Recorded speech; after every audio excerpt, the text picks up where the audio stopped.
প্রত্যেক নবী রাসূল দাওয়াতের কাজ করেছেন, তাদেরকে নিয়ে ব্যঙ্গ করা হয়েছে, আজে বাজে কথা বলা হয়েছে, স্লোগান দেয়া হয়েছে, হক্কানি উলামা একরামদের সমালোচনা করা, তিরস্কার করা, গীবত শিকায়েত করা, এটা এই জামানার থেকে শুরু হয় নাই, আল্লাহর সৃষ্টির শুরু থেকেই এগুলির সূচনা, শুরু থেকেই এগুলি চলমান। সুতরাং এখন যদি আল্লাহর প্রিয় বান্দাদেরকে নিয়ে কেউ তিরস্কার করে, গালিগালাজ করে, এটা বুঝতে হবে এটা আবু জাহেলের বংশধর। কথা বলে ঠিক কিনা? এটা বুঝতে হবে তাদের বংশধর। আপনি যেই হন না কেন, আপনি যেই হন না কেন, উলামা ইকরামের ব্যাপারে, আল্লাহর প্রিয় বান্দাদের ব্যাপারে, যারা 5 ওয়াক্ত নামাজ পড়ে, তাদেরকে আপনি গালি দিতে পারেন না, তাদের বিষয়ে আপনি খারাপ কথা বলতে পারেন না। আল্লাহর হাবিব বলেছেন যে ফজরের নামাজ পড়ে, ফজরের নামাজ, উলামা ইকরামের পরের কথা যে ফজরের নামাজ পড়ে সে আল্লাহর জিম্মায় চলে যায়, যে আল্লাহর জিম্মায় চলে গেল তাকে তোমরা কষ্ট দিও না, তাকে তোমরা কষ্ট দিও না। তাহলে যেই ব্যক্তির সিনার মধ্যে আল্লাহর কুরআন আছে, যেই ব্যক্তি আল্লাহর কথা বলে, যে ব্যক্তি রাসূলের কথা বলে, তাকে তুমি কিভাবে কষ্ট দাও, তাকে তুমি কিভাবে কষ্ট দাও? প্রত্যেকটা কথা কুরআনের শোনায়। আল্লাহর হাবিব সাল্লাল্লাহু আলাইহি ওয়াসাল্লাম নবীজিকেও কষ্ট দেওয়া হয়েছে। আল্লাহর হাবিব সাল্লাল্লাহু আলাইহি ওয়াসাল্লাম নবীজি আমার আল্লাহ তাআলার দাওয়াত দিয়েছেন, কুরআনের দাওয়াত দিয়েছেন, ইসলামের দাওয়াত দিয়েছেন। মক্কার জমিনে বেঈমানরা রাসূলকে কষ্ট দিত। রাসূলুল্লাহ নামাজে দাঁড়িয়ে আছেন, গলার মধ্যে গামছা পেঁচিয়ে এমন জোরে টান মারছে বেঈমানরা, নবীজি জমিনের মধ্যে পড়ে যান, আল্লাহর নবীর গলার মধ্যে ফাঁস লেগে যায়। হযরতে আবু বকর দৌড়ায় এসে বলেন, তোমরা কেন এমন মানুষটাকে কষ্ট দাও যে মানুষ কোনোদিন কাউকে গালি দেয় না, কোনোদিন কারোর গীবত শিকায়েত করে না, কোনোদিন কারোর জান মালের উপর আক্রমণ করে না, এই মানুষেরকে কেন তোমরা কষ্ট দাও, কেন তোমরা তার উপরে আঘাত করো? আম্মা জান ফাতেমা দৌড়ায় আসে নবীজিকে বাঁচাবার জন্য। নবীজির সাহাবায়ে কেরামকেও কষ্ট দিয়েছে, নবীজির সাহাবায়ে কেরামকে কষ্ট দিয়েছে। মক্কার জীবনে 13টা বছর পর্যন্ত সাহাবায়ে কেরামকে অত্যাচার করেছে, নির্যাতন করেছে, সাহাবায়ে কেরামকে উত্তপ্ত বালুর মধ্যে শোয়া রাখছে, বুকের উপরে পাথর চাপা দিয়ে রাখছে। অন্যায় কি, অপরাধ কি? একটাই অন্যায়, একটাই অপরাধ, এক আল্লাহকে কেন তোমরা মানো? ওমা নাকামু মিনহুম ইল্লা ইউমিনু বিল্লাহিল আজিজিল হামিদ। আল্লাহ রাব্বুল আলামিন বলে, এরা যে আচরণ করে, প্রতিশোধ গ্রহণ করে, একটাই কারণ, তারা হলো এক আল্লাহর উপর ঈমান এনেছে, এক আল্লাহর উপর ঈমান এনেছে। এখনো যারা উলামায়ে কেরামকে সমালোচনা করে, আঘাত করে, এইরকম হুঙ্কার দেয়, অন্যায় অপরাধ একটাই, আল্লাহর উপরে ঈমান এনেছেন কেন? সুন্দর কথা বলে, ইসলাম তো মহান ধর্ম, সুন্দর ধর্ম, কিন্তু এই হুজুরটা যা বলে এগুলি আমাদের পছন্দ হয় না, এইরকম লোক আছে না? না, এইরকম লোক আছে না, সরাসরি ইসলামের উপর আঘাত করে না, আগের ধর্ম, এই হুজুররা যা বলে এগুলি আমাদের পছন্দ হয় না। তাহলে বুঝা যায় উলামায়ে কেরাম দ্বীন বুঝে না, কুরআন বুঝে না, এই আল্লাহর বান্দা ভালো বুঝে, সে ভালো বুঝে। উলামায়ে কেরাম কুরআন বুঝে না। আল্লাহর হাবিব সাল্লাল্লাহু আলাইহি ওয়াসাল্লাম 13টি বছর পর্যন্ত নবীজি আমার কষ্ট করেছেন, সাহাবায়ে কেরাম কষ্ট করেছেন, সাহাবায়ে কেরাম দুনিয়া থেকে বিদায় হয়ে গেছেন। নবীজি আমার যখন হিজরত করে মদিনায় গেলেন, আল্লাহ পাক রব্বুল আলামিন বিজয় দান করলেন। যেই দিন মক্কা বিজয় হলো, আল্লাহর হাবিব সাল্লাল্লাহু আলাইহি ওয়াসাল্লাম উটের উপরে সাওয়ার হয়ে মক্কায় প্রবেশ করতেছেন বিজয় বেশে। নবীজি আমার মাতৃভূমি ত্যাগ করেছিলেন বেঈমানদের অত্যাচারে, সাহাবায়ে কেরাম ত্যাগ করেছেন। কতক সাহাবায়ে কেরামের পরিবার পরিজন বলতে কিচ্ছু নাই। ওই সাহাবায়ে কেরাম আজকে মক্কা জমিনে প্রবেশ করতেছেন, কিন্তু নবীজির অবস্থা কেমন ছিল? হযরত ইবনে আব্বাস বলেন, নবী যখন প্রবেশ করেন মক্কার জমিনে বিজয় বেশে, নবীজির মাথাটা নত ছিল, নবীজির মাথা নত, চোখের মধ্যে পানি ছিল। আল্লাহকে বলতেছেন, আল্লাহ এই জমিন থেকেই আমাকে বিতাড়িত করে দেয়া হয়েছিল, আল্লাহ আমার সাহাবা একরামকে বিতাড়িত করে দেয়া হয়েছিল, ও আল্লাহ সব প্রশংসা আপনার, আজকে বিজয় বেশে আমাকে প্রবেশ করালেন। আল্লাহ দরবারে শুকরিয়া আদায় করতেছেন আর জবানে পড়তেছিলেন, ইন্না ফাতাহনা লাকা ফাতহাম মুবিনা। আল্লাহ বলছে, হে নবী আমি আল্লাহ আপনাকে স্পষ্ট বিজয় দান করলাম, স্পষ্ট বিজয় দান করলাম। নবীজি আমার মক্কায় প্রবেশ করতেছেন আর এলান করতেছেন, যেই ব্যক্তি তার তরবারি ফেলে দিবে সে আজকে নিরাপদ, যেই ব্যক্তি ঘরের দরজা বন্ধ করে দিবে সে নিরাপদ, যেই ব্যক্তি আবু সুফিয়ানের ঘরে প্রবেশ করবে সেও আজকে নিরাপদ হয়ে গেল। আল্লাহর হাবিব বলেন, লা তাসরিবা আলাইকুমুল ইয়াওমা ওয়া আনতুমুত তুলাকা, আজকে কারোর ব্যাপারে কোনো অভিযোগ নাই। আল্লাহু আকবার বলেন। আল্লাহর হাবিব বলছেন, আজকে কারোর ব্যাপারে কোনো অভিযোগ নাই। ওয়া আনতুমুত তুলাকা, তোমরা সবাই মুক্ত। নবীজি বললেন, সবাই তোমরা মুক্ত, কারোর ব্যাপারে কোনো অভিযোগ নাই, কারোর ব্যাপারে কোনো অভিযোগ নাই। সাহাবা একরামকে হত্যা করেছিল মক্কার লোকেরা, বেঈমানরা সাহাবা একরামের ঘর বাড়ি শেষ করে দিয়েছিল। আল্লাহর হাবিব বললেন, আজকে আমার কোনো অভিযোগ নাই, সে কোনো অভিযোগ নাই। আল্লাহর হাবিব ক্ষমা করে দিতেন। এটা আল্লাহর রাসূলের একটা গুণ, রাসূলের একটা গুণ এটা। বেঈমানরা দৌড়ায় আসছে রাসূলের কাছে, হে রাসূল আপনাকে তো চিনি নাই, কত কষ্ট দিলাম আপনাকে, এই সুযোগ আমরা পেলে আমরা হাতছাড়া করতাম না, নিশ্চিত আপনাদেরকে হত্যা করতাম, কিন্তু আপনারা এই সুযোগ পাওয়ার পরে আজকে এলান করলেন আমরা স্বাধীন, আমরা মুক্ত, আমাদেরকে আপনি কিছুই বলবেন না। হে আল্লাহর রাসূল, এখনই আমরা কালেমা পড়ে মুসলমান হয়ে গেলাম, কালেমা পড়ে মুসলমান হয়ে গেলাম। অনেক সাহাবা একরাম তরবারি নিয়ে ঘুরতেছেন, হযরতে ওমর তরবারি নিয়ে ঘুরতেছেন, হে আল্লাহর রাসূল এই যে আবু সুফিয়ান আমাকে একটু পারমিশন দেন, কত কষ্ট দিছে আপনাকে, আমি ওর গর্দানটা খণ্ড করে দেই, দেহ থেকে মাথাটা আলাদা করে দেই, একটু পারমিশন দেন।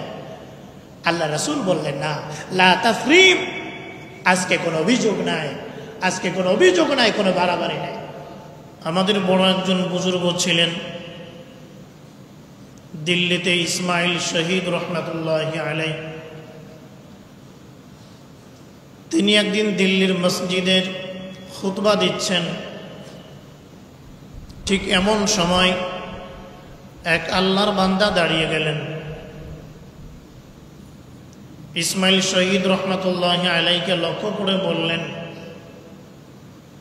আপনি আপনার বয়ান বন্ধ করেন, আপনি তো একটা অবৈধ সন্তান। ভরা মজলিসের মধ্যে আল্লাহর এই প্রিয় বান্দাকে নিয়ে এই যে বাজে মন্তব্য করা, আল্লাহর বান্দা রাগ করলেন না, পাল্টা জবাব দিলেন না, সে খারাপ কথা বলেছে, খারাপের জবাব খারাপ দিয়ে দিলেন না, ঠান্ডা মাথায় বললেন, ভাই আমার আম্মা জানের বিবাহের সাক্ষীর এখনো দিল্লিতে উপস্থিত আছেন, আমার আম্মা জানের বিয়ের সাক্ষী এখনো দিল্লিতে উপস্থিত আছেন। জবাব দিয়ে দিলেন এইভাবে, রাগ করলেন না, তাকে মারলেন না। তো আল্লাহর প্রিয় বান্দা যারা, যাদের মধ্যে আল্লাহ পাক এই গুণ দান করেছেন, তারা ভিন্ন চিন্তা করেন। সে একটা গালি দিল, আমিও একটা দিলাম, সে একটা বাড়ি দিল, আমিও একটা দিলাম, এখানে জিতলো কে আর হারলো কে? মাথা যা ফাটার আমারটা তো ফাটলই, আমার যে ক্ষতি হওয়ার সেটা তো হয়েই গেল, তার ক্ষতি হতে আমার লাভ কি? আল্লাহর প্রিয় বান্দারা এই চিন্তা করেন। এই জন্য আল্লাহ সুবহানাহু ওয়া তাআলা বলছেন যে তুমি প্রতিশোধও নিতে পারো, আবার ক্ষমাও করে দিতে পারো, তবে প্রতিশোধ নেওয়ার চাইতে ক্ষমা করে দেওয়াটাই উত্তম। আল্লাহ তাআলা বলছেন ফাইন আকাবতুম ফাআকিবু বিমিসলি মা উকিবতুম, প্রতিশোধ নিতে পারো সমান সমান। তোমাকে যেই ব্যথার একটা আঘাত করেছে ঠিক এই সম ব্যথার একটা আঘাত করতে পারবে, কিন্তু আঘাত করতে গেলে মাপবে কে? মাপার কোনো যন্ত্র আছে? যদি একটু বেশি সে আঘাত পেয়ে গেল তাহলে তো আপনি জালেম হয়ে গেলেন, সে মাজলুম হয়ে গেল, উল্টা হয়ে গেল। এই জন্য আল্লাহর প্রিয় বান্দারা তারা গুসাকে নিবারণ করেন। আল্লাহর হাবিব সাল্লাল্লাহু আলাইহি ওয়াসাল্লাম বলেন, মান কাফা গদাবাহু, যে ব্যক্তি নিজের গুসাকে দমিয়ে রাখে, নিবারণ করে, কাফাল্লাহু আনহু আযাবা, আল্লাহ তাআলা ওই বান্দা থেকে তার আযাব দূর করে দিবেন। আপনি আপনার গুসাকে দূর করলেন, নিবারণ করে ফেললেন, আল্লাহ তার শাস্তি আপনার থেকে দূর করে দিবেন। আমান খাজানা লিসানা সাতারাল্লাহু আওরা, আর যে ব্যক্তি তার জিহ্বাকে নিয়ন্ত্রণ করবে, খারাপ কাজে ব্যবহার করবে না, নিয়ন্ত্রণ করবে। মন চায় কিছু বলতে, কিন্তু না বললে আমার তো ফায়দা নেই, আমার রব বেজার হবে, এভাবে যদি নিয়ন্ত্রণ করে, আল্লাহ বলেন, আল্লাহর হাবিব বলেন, সাতারাল্লাহু আওরা, আল্লাহ পাক তার দোষ ত্রুটি গোপন রাখবেন। আল্লাহ তার দোষ ত্রুটি গোপন রাখবেন। এই জন্য গুসাকে নিবারণ করা, নিজের রাগ গুসা এগুলি প্রকাশ না করা, রাগের মাথায় মানুষের সাথে খারাপ আচরণ না করা। নবীজির সাহাবী নবীজিকে জিজ্ঞাসা করলেন, ইয়া রাসূলুল্লাহ কুল্লি কওলান, একটা কথা আমাকে বলেন, একটা আমল আমাকে বলেন, যে আমলটা ইয়ানফাউনি, আমার উপকার করবে, যে আমলটা আমার উপকার করবে, ওয়া আকলিল আলাইয়া, এবং এটা আমার জন্য একেবারে সহজ হবে। যে আমল আমার উপকার করবে, যে আমলের ওসিলায় আমি আল্লাহর জান্নাত পাব, এবং যে আমলটা কঠিন না, ওয়া আকলিল আলাইয়া, একেবারে সহজ হবে। কেন? লাআল্লি আইহি, যেন আমি এটা আয়ত্ত করতে পারি। লম্বা আমল হলে আমি তো আমল করতে পারবো না। সাহাবী জিজ্ঞাসা করলেন, আল্লাহর হাবিব সাল্লাল্লাহু আলাইহি ওয়াসাল্লাম বললেন, লা তাগদাব, রাগ করো না। রাসূলুল্লাহ বললেন, লা তাগদাব, রাগ করো না। এই সাহাবীর মনে প্রশ্ন জাগলো যে এই কি একটা হলো নাকি?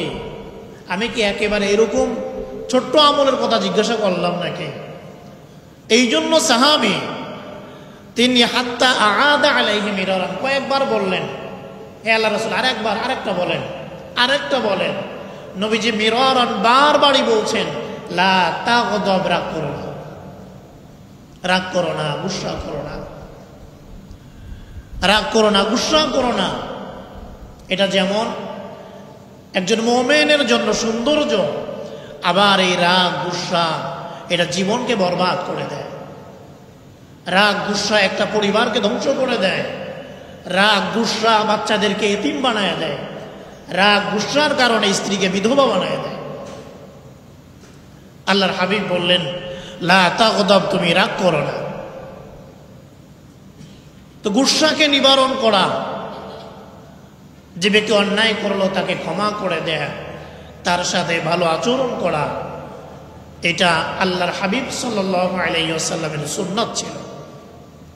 এই গুণ আল্লাহ পাক তার হাবিবকে দান করেছিলেন। আল্লাহ রাব্বুল আলামিন বলেন, ওয়াল কাযিমিনাল গায়য ওয়াল আফিনা আনিন নাস আল্লাহু ইউহিব্বুল মুহসিনিন। আল্লাহ রাব্বুল আলামিন বলেন, আমার প্রিয় বান্দাদের একটা গুণ হচ্ছে তারা গুসাকে নিবারণ করবে আর ক্ষমা করে দিবে। আর যে তার সাথে অন্যায় অপরাধ করলো তার সাথে সে ভালো আচরণ করবে। শুধু গুসা নিবারণ করবে না, ক্ষমা করবে, আবার তার সাথে ভালো আচরণ করবে। আল্লাহর হাবিবের আখলাক এমন ছিল, নবীজি প্রতিশোধ নিতেন না, নবীজি গালি দিতেন না। রাসূলুল্লাহর হায়াতে বেঈমানরা কি পরিমাণ কষ্ট দিয়েছে, কিন্তু আল্লাহর হাবিব গুসাকে নিবারণ করেছেন, ক্ষমা করে দিয়েছেন, ভালো ব্যবহার করেছেন। আবু জাহেল, উতবা, সাইবা এদের কাছে বারংবার দাওয়াত নিয়ে যাইতেন, আল্লাহর কোরআনের দাওয়াত, একত্ববাদের দাওয়াত নিয়ে যাইতেন। কেমন জানি বোঝা যায় ইতিপূর্বে তাদের থেকে নবীজি কষ্টই পান নাই, সব ভুলে গেছেন। নবীজি তাদের কাছে দাওয়াত নিয়ে যাইতেন, আল্লাহর হাবিব তাদের কাছে দাওয়াত নিয়ে যাইতেন।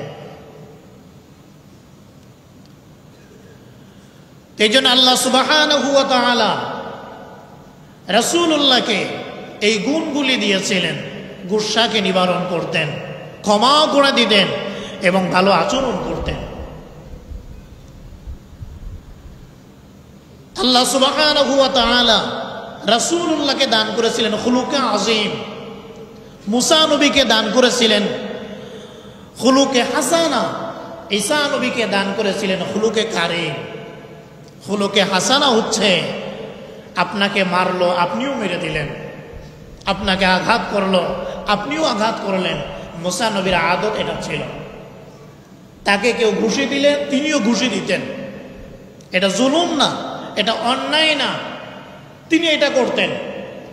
ঈসা নবী, তাকে আল্লাহ পাক খুলুকে কারীম দিয়েছিলেন, তাকে কেউ গালি দিলে, তাকে কেউ আঘাত করলে তিনি আঘাত করতেন না, ক্ষমা করে দিতেন, আঘাত করতেন না। কিন্তু আল্লাহর হাবিব সাল্লাল্লাহু আলাইহি ওয়াসাল্লাম নবীজিকে আল্লাহ পাক খুলুকে আযীম দান করেছিলেন। খুলুকে আযীম হলো এক নাম্বার ক্ষমা করে দেয়া, প্রতিশোধ গ্রহণ না করা, প্রতিশোধ নেবে না, ক্ষমা করে দিবেন।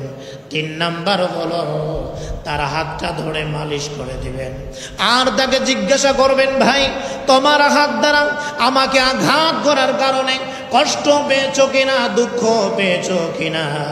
যদি কষ্ট পেয়ে থাকো মেহেরবানি করে আমাকে মাফ করে দাও। নবীজির মধ্যে এইটা ছিল। নবীজি গুসা নিবারণ করতেন, ক্ষমা করতেন। এরপরে নবীজি তার সাথে ভালো আচরণ করতেন, তার সাথে ভালো আচরণ করতেন। আমাদের অনেক বুজুর্গরা তিনি এমন ছিলেন, তাকে কেউ গালি দিলে তিনি হাদিয়া পাঠাইতেন, তিনি হাদিয়া পাঠাইতেন। এই জন্য রাসূলুল্লাহর গুণ এটি, ক্ষমা করে দেয়া। রাসূলুল্লাহর গুণ এটি, ক্ষমা করে দেয়া। হাদিসের মধ্যে এসেছে, কেউ যদি খুশি হতে চায় যে তার জন্য জান্নাতে সুউচ্চ একটা প্রাসাদ তৈরি হোক, জান্নাতে তার মর্যাদা অনেক উপরে উঠে যাক, কেউ যদি এতে খুশি হতে চায়, আমরা চাই কিনা যে জান্নাতে আমাদের উঁচু একটা ঘর হোক, আমাদের মর্যাদা সম্মান জান্নাতে অনেক বেশি হয়ে যাক, এটা আমরা চাই কিনা? এটা আমরা সবাই চাই। আল্লাহর হাবিব বলেছেন, যে ব্যক্তি এটা চায়, খুশি হতে চায়, ফালিয়াফু, সে যেন ক্ষমা করে দেয়, আম্মান দলামা, যে তার প্রতি জুলুম করেছে, যে তার প্রতি জুলুম করলো তাকে যেন ক্ষমা করে দেয়। তাহলেই তার জন্য জান্নাতে একটা ঘর হবে, জান্নাতে তার মর্যাদা অনেক উপরে থাকবে। আল্লাহর হাবিব বলেন, ওয়ায়ুতি মান হারামা, এবং সে যেন দান করে, যে তাকে বঞ্চিত করেছে তাকে যেন দান করে। ওয়াসিল মান কাতা, যে তার সাথে সম্পর্ক ছিন্ন করতে চায় সে যেন তার সাথে সম্পর্ক কায়েম রাখে। 3টি আমলের কথা নবীজি বলছেন। জান্নাতের বাড়ি যদি আপনি পেতে চান, জান্নাতে আপনার মর্যাদা অনেক উঁচু হোক, এটা যদি আপনি চান, 3টি আমল। 1 নাম্বার, যে জুলুম করলো তাকে ক্ষমা করে দেন। 2 নাম্বার, যে ব্যক্তি আপনাকে বঞ্চিত করে তাকে আপনি দান করেন। 3 নাম্বার, যে আপনার থেকে সম্পর্ক ছিন্ন করতে চায় আপনি তার সাথে সম্পর্ক কায়েম রাখেন। আল্লাহর হাবিব বলছেন যে তোমার সাথে ভালো ব্যবহার করে তার সাথে সম্পর্ক রাখা, এটা সম্পর্ক নয়, এটা আত্মীয়তা নয়। যে ছিন্ন করতে চায় আর তুমি বারবার জোড়া লাগাইতে চেষ্টা করো, এটা হলো আত্মীয়তার বন্ধন। এটা হলো আত্মীয়তার বন্ধন।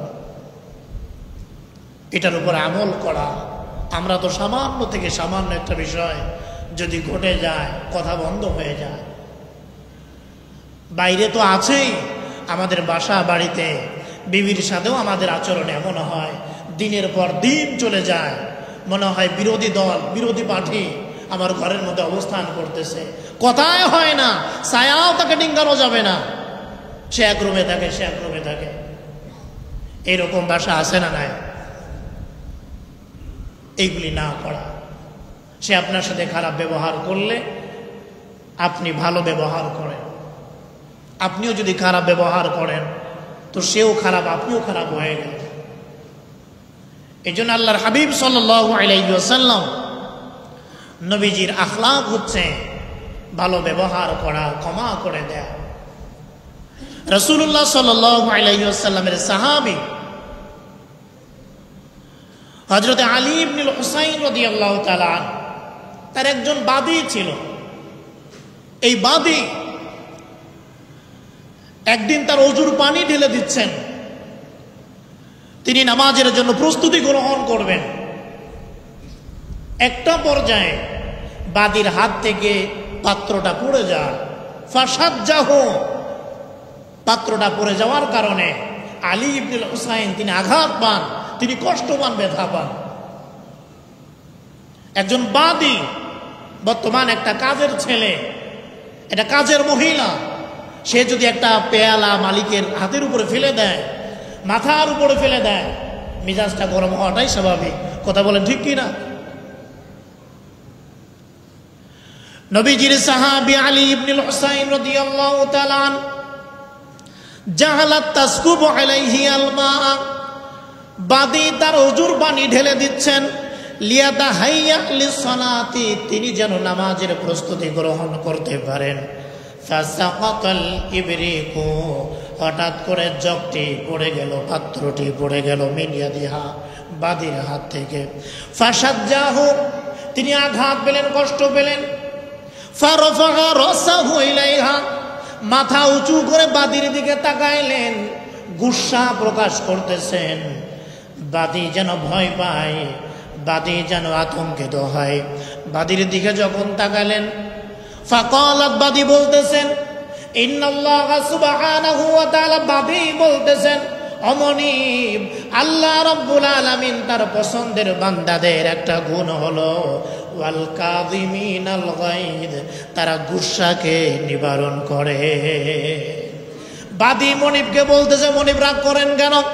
আল্লাহর প্রিয় বান্দাদের একটা গুণ হলো গুসাকে নিবারণ করে। আল্লাহু আকবার বলেন। তারা গুসাকে নিবারণ করে। আলী ইবনে হুসাইন তিনি বাদীকে বললেন, কদ কাযামতু গায়দি, আচ্ছা ঠিক আছে, আমি আমার গুসাকে নিবারণ করে নিলাম। চক্ষুটাকে নামায়া ফেললেন। বাদী আবার বলতেছেন, ওয়াল আফিনা আনিন নাস, আল্লাহর প্রিয় বান্দাদের আরেকটা গুণ হচ্ছে ক্ষমা করে দেয়া, ক্ষমা করে দেয়া। হযরত আলী ইবনে হুসাইন বলছেন, আচ্ছা ঠিক আছে, কদ আফাল্লাহু আনকে, আল্লাহ রাব্বুল আলামিন তোমাকে মাফ করে দেন, আমার আর কোনো কষ্ট নাই, আমি তোমাকে মাফ করে দিলাম। আল্লাহ পাক রব্বুল আলামিন যেন তোমাকে মাফ করে দেন। বাদী আবার বলতেছেন, অমনিব, আল্লাহর প্রিয় বান্দাদের আরেকটা গুণ হচ্ছে আল্লাহু ইউহিব্বুল মুহসিনিন, তারা ভালো আচরণ করবে। যে তার সাথে জুলুম করলো তাকে তো ক্ষমা করবে, তার সাথে আরো ভালো আচরণ করবে। হযরত আলী ইবনে হুসাইন রাদিয়াল্লাহু তাআলা কিভাবে ভালো আচরণ করলেন? তিনি বললেন, ইযহাবি ফান্তি হুররাতুন লিওয়াজহিল্লাহি তাআলা, আচ্ছা যাও যাও, আল্লাহর সন্তুষ্টির সামনে রেখে আমি তোমাকে আজাদ করে দিলাম, আমি তোমাকে আজাদ করে দিলাম, যাও। আল্লাহু ইউহিব্বুল মুহসিনিন, বাদীর সাথে ভালো আচরণ করলেন, তাকে আজাদ করে দিলেন, তাকে আজাদ করে দিলেন। যাও যাও, তুমি আর বাদী হয়ে আমার ঘরে থাকতে হবে না, আজাদ করে দিলেন। আল্লাহর হাবিবের আখলাক ছিল এমনটা, সাহাবা একরামের আখলাক এমন ছিল। তারা গুসা নিবারণ করতেন, ক্ষমা করে দিতেন, আবার ভালো আচরণ করতেন, আবার ভালো আচরণ করতেন। আমাদের জন্য উচিত এই গুণগুলি অর্জন করা। আল্লাহর হাবিব সাল্লাল্লাহু আলাইহি ওয়াসাল্লাম বলেন, ইযা কানা ইয়াউমুল কিয়ামাতি নাদা মুনাদিন, কিয়ামতের ময়দান, মুসিবতের ময়দানে একজন ঘোষক ঘোষণা করতে থাকবে, বলতে থাকবে, আইনাল আফুনা আনিন নাস, যারা লোকদেরকে ক্ষমা করত তারা কোথায়? কিয়ামতের ময়দান, মুসিবতের ময়দানে একজন ঘোষক ঘোষণা করবে, আইনাল আফুনা আনিন নাস, যারা লোকদেরকে ক্ষমা করে দিত তারা কোথায়? তারা কোথায়? জলদি করে আসো, হালুম্মু ইলা রাব্বিকুম, তোমাদের রবের নিকট আসো, তোমাদের নবের নিকট আসো। অখুযু উজুরাকুম, তোমরা তোমাদের বিনিময় আর পুরস্কার তোমরা গ্রহণ করে নাও, তোমাদের হক বলে তোমরা বুঝে নিয়ে নাও। ওই যে অমুকে তোমাকে গালি দিয়েছে, আজকে তোমার হক তোমাকে ফিরাইয়া দেয়া হলো, তুমি তার ব্যাপারে কি চাও, কি করতে চাও? তোমার সম্পত্তি দুনিয়ার মধ্যে আত্মসাৎ করেছে, তুমিও কি সম্পত্তি নিতে চাও না কি চাও? একজন তোমাকে আঘাত করেছে, এই যে ব্যক্তি উপস্থিত আছে, এখন আল্লাহ পাক তোমার ইখতিয়ার দিয়েছেন, তুমি কি চাও? প্রতিশোধ যদি নিতে চাও, আল্লাহ পাক সেই অধিকার তোমাকে দান করেছেন। আল্লাহর হাবিব সাল্লাল্লাহু আলাইহি ওয়াসাল্লাম বলেন, এই ব্যক্তি প্রতিশোধ নিবে না, এই ব্যক্তি মাল চাবে না। ইদা আফা, এই ব্যক্তি যখনই তাদেরকে মাফ করে দিবেন, আল্লাহ রব্বুল আলামিন বিনা হিসাবে তাকে জান্নাতে প্রবেশ করায় দিবে, বিনা হিসাবে তাকে জান্নাতের মেহমান বানায় দিবেন। এই জন্য ক্ষমা করে দেয়া, প্রতিশোধ যদি গ্রহণ করেন, একজন আপনাকে গালি দিল, আপনিও একটা গালি দিলেন, একজন আপনাকে গালি দিল, বলেন তো আপনার কি ক্ষতি হলো? একজন আপনার গাল মন্দ করলো, বলেন তো আপনার পরকালে জান্নাতে যাওয়ার ব্যাপারে কি ক্ষতি হলো? বরং ক্ষতি হয় না, এই ব্যক্তির সম্মান আল্লাহ বাড়ায়া দেন, এই ব্যক্তির সম্মান আল্লাহ বাড়ায়া দেন। হাদিসের মধ্যে এসেছে, আল্লাহর হাবিব বলেন, যেই ব্যক্তি ফজরের নামাজ পড়ে, এই ব্যক্তি আল্লাহর জিম্মায় চলে যায়। যেই ব্যক্তি ফজরের নামাজ আদায় করে জামাতে, এই ব্যক্তি আল্লাহর জিম্মায় চলে যায়। রাসূলুল্লাহ বলেন, যেই ব্যক্তি আল্লাহর জিম্মায় চলে গেল, তাকে তোমরা কষ্ট দিও না, কারণ কিয়ামতের ময়দান, মুসিবতের ময়দানে আল্লাহ পাক রব্বুল আলামিন জিজ্ঞাসা করবেন, ও বান্দা আমার, এই প্রিয় বান্দা আমার জিম্মায় ছিল, তার জিম্মাদারি আমার হাতে ছিল, তুমি কেন তাকে কষ্ট দিলে? আল্লাহ যদি জিজ্ঞাসা করে, আল্লাহ যদি জিজ্ঞাসা করেই বসে, তুমি কেন অমুককে কষ্ট দিলে? সে তো আমার জিম্মায় ছিল, আর কোন উপায় আছে? বাঁচার আর কোন উপায় নাই। এই জন্য মানুষের সাথে খারাপ আচরণ করার প্রশ্নই আসে না। মানুষের সাথে খারাপ আচরণ করা যাবে না। সে গরিব, আমি ধনী, সে ছোট, আমি বড়, সে ছোট্ট ব্যবসায়ী, আমি বড় ব্যবসায়ী, এগুলি পার্থক্য করার কোনো সুযোগ আছে? পার্থক্য করার কোনো সুযোগ নাই। সবসময় মনে রাখতে হবে, আমার চাইতে সে দামি, আমার চাইতে সে উত্তম। কারণ আমার খবর, এই যে আমি আসছি মসজিদে জুমার নামাজ আদায় করতে, এটা যে 100% কবুল হবে, এর কি নিশ্চয়তা আমার আছে? এর কোনো নিশ্চয়তা নাই। তাহলে আমি নামাজ পড়ে গিয়ে অহংকার করার কি সুযোগ আছে? আমি নামাজ পড়ে গিয়ে আর একজনকে ছোট করা, তুচ্ছ তাচ্ছিল্য করা, এটা কিভাবে সম্ভব হয়? আমার নামাজ কবুল হলো কিনা এইটাই তো আমি জানি না। এই জন্য মানুষকে গালমন্দ না করা, গীবত শেখায়েত না করা, কেউ যদি করে তার প্রতিশোধ নেওয়ার পিছনে না দৌড়ানো, কেউ গালি দিলে তাকে গালি না দেয়া, কেউ আপনার তিরস্কার করে, গীবত করে, এটার পিছনে না পড়া। আপনার সময় কোথায় যে তার সাথে আপনি এই আচরণ করবেন? আল্লাহ সুবহানাহু ওয়া তাআলা বলেন, ইদফা বিল্লাতি, কেউ তোমার সাথে খারাপ আচরণ করলো, এমন ভাবে তার সাথে আচরণ করে এটাকে প্রতিহত করো, যেন তোমার আর তার মাঝে অন্তরঙ্গ এক বন্ধুত্ব তৈরি হয়ে যায়, অন্তরঙ্গ এক বন্ধুত্ব তৈরি হয়, যেন দূরত্ব তৈরি না হয়। ভালো আচরণ করা, একে অপরের সাথে ভালো আচরণ করা। দুই ভাইয়ের মধ্যে বিভেদ চলে বছরের বার বছর, আরেক ব্যক্তি একটা কথা লাগাই দিছে, ভাই ভাইয়ের মধ্যে দ্বন্দ্ব চলে, ভাই বোনের মধ্যে দ্বন্দ্ব চলে, প্রতিবেশীর মধ্যে দ্বন্দ্ব চলে। এটা উচিত নয়। এই অবস্থায় একে কবরে চলে যাচ্ছে, দুনিয়া থেকে চলে যাচ্ছে, কি লাভ হবে এতে? এটা জাহিলিয়াতের জামানায় তাদের আখলাক ছিল এমন, জাহিলিয়াতের জামানায় এদের আখলাক ছিল এমন যেটা কিছুটা বোঝা যায়। বাংলাদেশের একটা জেলা আছে, ওই জায়গার মধ্যে জাহিলিয়াতের জামানার কিছুটা আলামত মাঝে মাঝে বোঝা যায়। মোবাইল চার্জ দেয়াকে কেন্দ্র করে মসজিদের মাইক দিয়ে এলান করে দুই পক্ষের মধ্যে মারামারি শুরু হয়ে গেছে। এরকম একটা জেলা আছে না নাই? এরকম একটা জেলা আছে। সামান্য থেকে সামান্য একটা গরু বাছুর, একটা হাঁস মুরগি কেন্দ্র করে 8-10 জন শেষ। একজনের হাত একজনের পা কেটে নিয়ে মিছিল করে বেড়ায়, এমন একটা জেলা আছে। তো এটা জাহিলিয়াতের জামানা থেকে, মানে আবু জাহেলের উত্তরসূরি দুই একটা এখানে আছে। তা যদি না হয় এমন হবে কেন? মানুষ এত জাহেল হয় কিভাবে? একটা হাঁস মুরগির জন্য, সামান্য মামুলি বিষয়ের জন্য এই কাজগুলি তারা করবে কেন? তো এই জন্য কেউ যদি অন্যায় করে তাকে ক্ষমা করে দেয়া। আম্বিয়া আলাইহিমুস সালাতু ওয়াস সালাম যারা ছিলেন তাদের পদ্ধতি কেমন ছিল, তারা কি করতেন? নবীরা যখন দাওয়াতের কাজ করেছেন, কাফের বেঈমানরা তাদেরকে কিছুই বলেন নাই, অবশ্যই বলেছেন।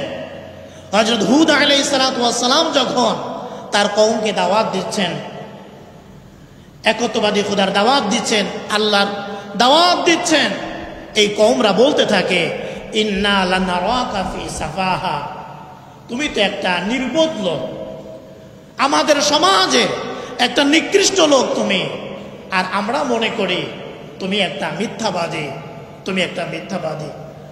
হযরত হুদ আলাইহিস সালাতু ওয়াস সালাম কি বলেছিলেন?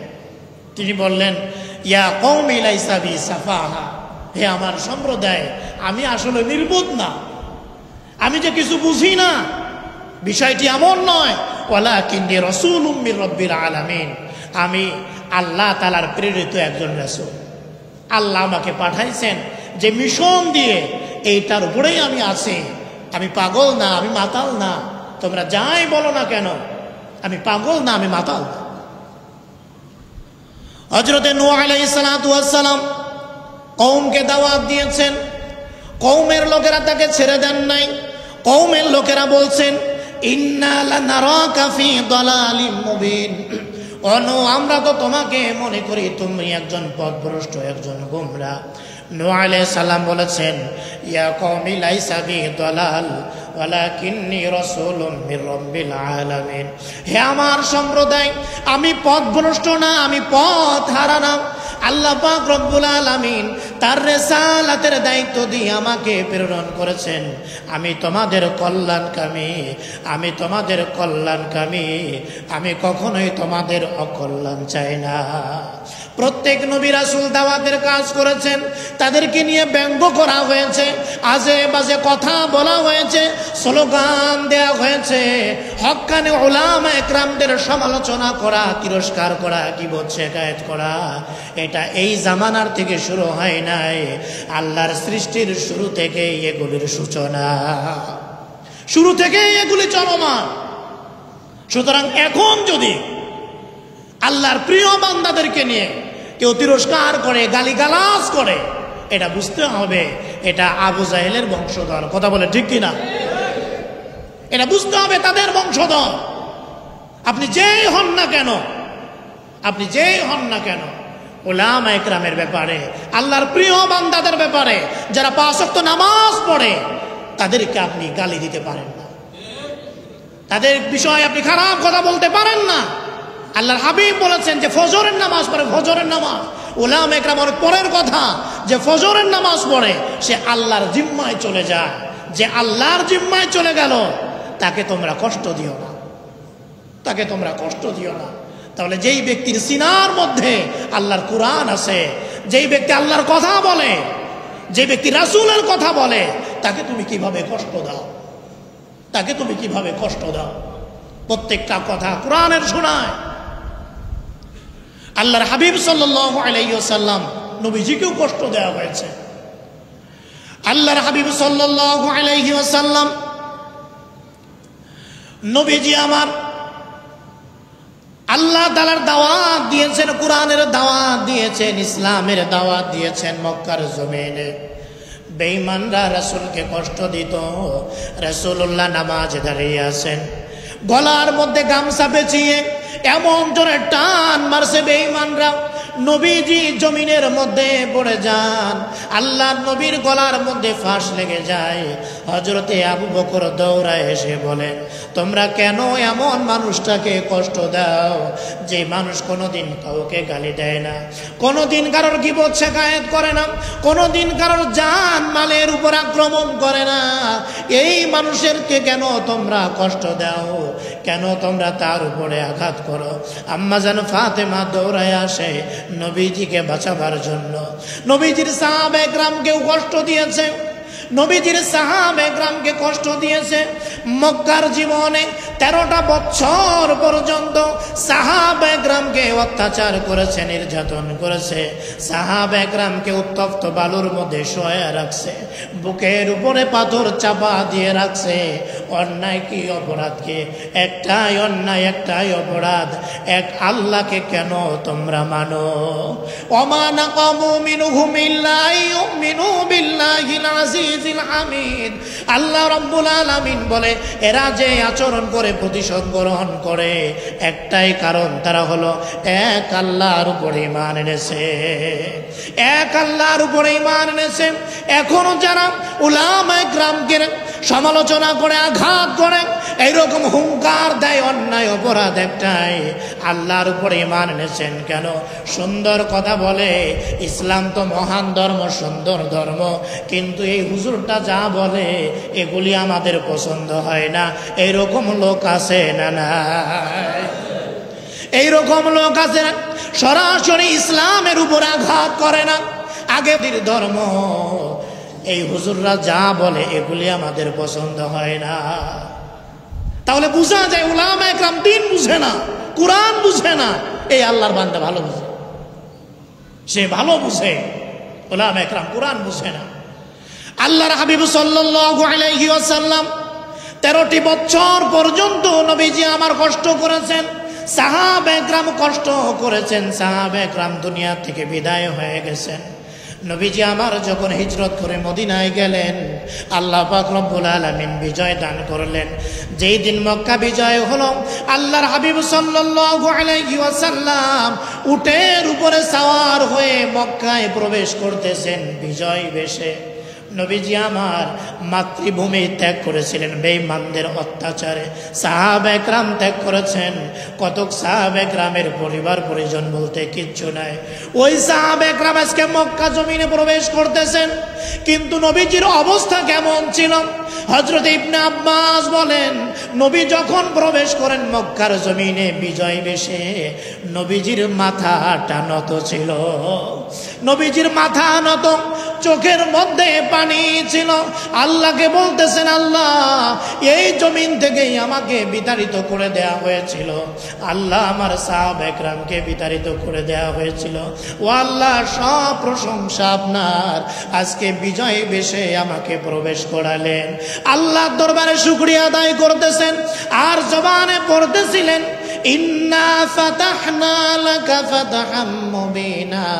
আল্লাহ বলছে, হে নবী, আমি আল্লাহ আপনাকে স্পষ্ট বিজয় দান করলাম, স্পষ্ট বিজয় দান করলাম।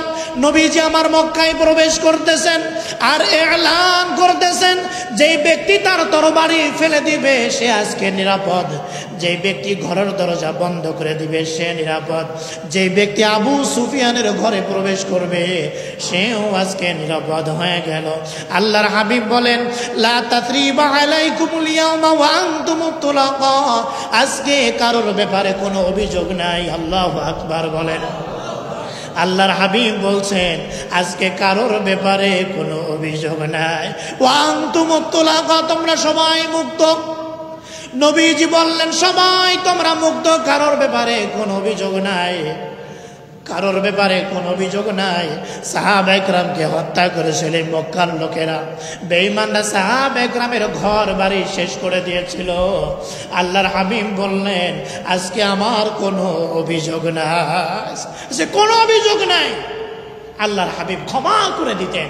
এটা আল্লাহর রাসূলের একটা গুণ, রাসূলের একটা গুণ। এটা বেঈমানরা দৌড়ায় আসছে রাসূলের কাছে, হে রাসূল আপনাকে তো চিনি নাই, কত কষ্ট দিলাম আপনাকে, এই সুযোগ আমরা পেলে আমরা হাতছাড়া করতাম না, নিশ্চিত আপনাদেরকে হত্যা করতাম, কিন্তু আপনারা এই সুযোগ পাওয়ার পরে আজকে এলান করলেন আমরা স্বাধীন, আমরা মুক্ত, আমাদেরকে আপনি কিছুই বলবেন না।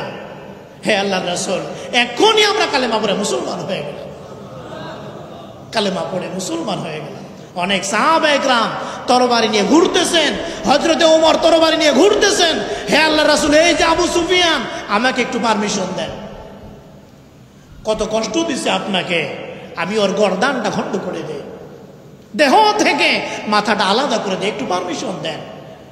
আল্লাহ রাসূল বললেন না, লা তাসরিব, আজকে কোনো অভিযোগ নাই, আজকে কোনো অভিযোগ নাই, কোনো বাড়াবাড়ি নাই। আল্লাহর হাবিব জানায় দিলেন। এই জন্য প্রতিশোধ নিলে লাভ কি? আপনাকে একজন একটা গালি দিল, আপনাকে একজন একটা ঘুষি দিল, এতে আপনার ফায়দা কি? আপনিও পাল্টা দিলেন, এতে আপনার কি লাভ হলো বলেন? আপনার কি ফায়দা হলো? কোনো ফায়দা নাই। আজকে দুনিয়ার ধন সম্পদের নেশায় আমরা যা করি এই সব এগুলির নেশায় করি, প্রতিশোধের চিন্তা। একজন আমার সম্পত্তি দখল করলো, আমারও সেটা করতে হবে, এই কাজগুলি করা কবর পথের যাত্রী দ্বারা এদের জন্য এটা উচিত নয়, এদের জন্য এটা উচিত নয়। মানুষের পিছনে দৌড়ানো, দুনিয়ার পিছনে দৌড়ানো, এটা আল্লাহর প্রিয় বান্দাদের জন্য এটা উচিত নয়। সবাই আমরা কবর পথের যাত্রী। আল্লাহর হাবিব বলছেন ইয়াতবাউল মাইয়িতা সালাস, মানুষ যখন কবরের দিকে রওনা হয় তিনটি জিনিস তার পিছনে যায়, দুইটা জিনিস পিছনে ফিরে আসে, একটা তার সাথে কবরে যায়। রাসূল বলেন তার পরিবার যায়, তার মাল যায়, তার আমল যায়, আমলটাই তার সাথে থাকে, আর বাকি দুইটা ফিরে আসে, বাকি দুইটা ফিরে আসে। আমরা ভুলেই গেছি এগুলি যে আমাদের সাথে যাবে না। কথা বলেন ঠিক কি না? এগুলি যে আমাদের সাথে যাবে না এটা আমরা ভুলেই গেছি। এটা যদি না ভুলতাম, সিলেটের জমিনে এই পাথর চুরি হয়, পর্যটন কেন্দ্রে এটা সৌন্দর্য। আল্লাহ তাআলা কুরআনের মধ্যে বলছেন তোমরা সফর করো, তোমরা ভ্রমণ করো, আমার পৃথিবীর মধ্যে আমার জমিনে হাজারো নিদর্শন আমি আল্লাহ রেখেছি। এই পাথর এটা আল্লাহর সৃষ্টি, এই পাথর আল্লাহর ভয়ে কাঁদে। আল্লাহ তাআলা বলছেন এগুলি আল্লাহর সৃষ্টি, এগুলি চুরি করার কি আছে? নেশা যখন ঢুকে যায়, আমি যে কবর পথের যাত্রী, এগুলি আমার কবরে যাবে না, এটা যখন আমি ভুলে যাই তখন আমাদের আচরণ এমন হয়ে যায়, যা পায় সব এরকম ভাবে নিতে হবে, ঘরে ঢুকাইতে হবে, খাইতে হবে, আমি খাইতে পারি আর না পারি, এগুলি আমাকে দখল করতে হবে। আপনারা দেখেছেন আল্লাহর এক বান্দা দুনিয়া থেকে চলে গেছেন, সন্তানরা চেয়ারের উপরে বসায়া তার হাত থেকে টিপসই নিতেছেন, জমি জমা যা আছে এগুলি টিপসইয়ের মাধ্যমে তারা নিয়ে নিচ্ছেন। প্রিয় বাবারা যারা এখানে আছেন, যারা এখনো হারামের মধ্যে লিপ্ত আছেন, এগুলি দেখে শুনে শিক্ষা গ্রহণ করেন যে আমি অবৈধ পন্থায় চললে আমার সন্তানরাও ঠিক আমার সাথে এমন আচরণ করবে। কথা বলে ঠিক কিনা? এমন আচরণ করবে। বাবা মারা গেছেন আক্ষেপ নাই, এতিম হয়ে গেল আফসোস নাই, স্বামী মারা গেল আক্ষেপ নাই, সম্পত্তি পাচ্ছি না কেন, কেন সম্পত্তি দিয়ে গেল না, এটাই হলো সবচাইতে বড় ব্যথা। এটা মৃত মানুষকে চেয়ারে বসিয়ে এসি ছেড়ে দিয়ে টিপসই নিচ্ছে। কি এক জিন্দেগি, কেমন জিন্দেগি। একটা নেককার সন্তান রেখে যায় না, একটা নেককার সন্তান রেখে যায় না। হারাম খাওয়াইলে সন্তানরা এমন হবে, এর মধ্যে কোনো সন্দেহ নাই। হারাম খাওয়াইলে সন্তানরা নষ্ট হয়ে যায়, হারাম খাওয়াইলে সন্তানরা অমানুষ হয়ে যায়। তাদের থেকে এমন আচরণ, এটাই স্বাভাবিক। এখানে অনেক আল্লাহর বান্দা আছেন হালাল খাবার খান, আবার অনেকে আছেন হারামের মধ্যেও জড়িত। কার জন্য এগুলি করতেছেন? কার জন্য এই হারামের পিছনে দৌড়াচ্ছেন? এটা কার জন্য বলেন? এই মাল থাকবে, এই সম্পদ থাকবে, কবরে যাবে আপনার সাথে কি যাবে? আমাল আপনার সাথে যাবে। এই যে বসে কথা শুনতেছেন, এই যে আমল, এই যে রুকু সেজদার আমল, এগুলি আপনার সাথে যাবে, আর কিচ্ছু আপনার সাথে যাবে না, আর কিচ্ছু যাবে না। বুঝেন না কেন? একটা লোক একটু বুঝেন না কেন? একটা লোক বুঝেন না কেন? আল্লাহ থেকে দূরে সরা দেওয়ার লোক অনেক আছে। সারাটা দিন যাবে, একটা লোক বলবে না ভাই চলো মসজিদে যায়, এই লোক অনেক আছে। কিন্তু মসজিদে এনে দিবে আপনাকে, আল্লাহর কথা শোনাবে, এই সংখ্যা অনেক কম, এই সংখ্যা অনেক কম। এই জন্য কেউ যদি আমাদের সাথে অন্যায় অপরাধ করে, একজন সফল মুমিনের 2 নম্বর গুণ আল্লাহ তাআলা বলছেন, ওয়াল্লাযীনা হুম আনিল লাগবি মুরিদুন। অনর্থক কথা, বেহুদা কার্যকলাপ থেকে সে বিরত থাকবে। কেউ তার সাথে খারাপ আচরণ করলে সে পাশ কাটিয়ে চলে যাবে। এটা হচ্ছে সফল মুমিনের 2 নম্বর গুণ। আল্লাহ সুবহানাহু ওয়া তাআলা আমাদের সকলকে কথাগুলি বোঝার, সে অনুপাতে আমল করার তৌফিক দান করেন। বলেন আমিন। আরো জোরে বলেন আমিন।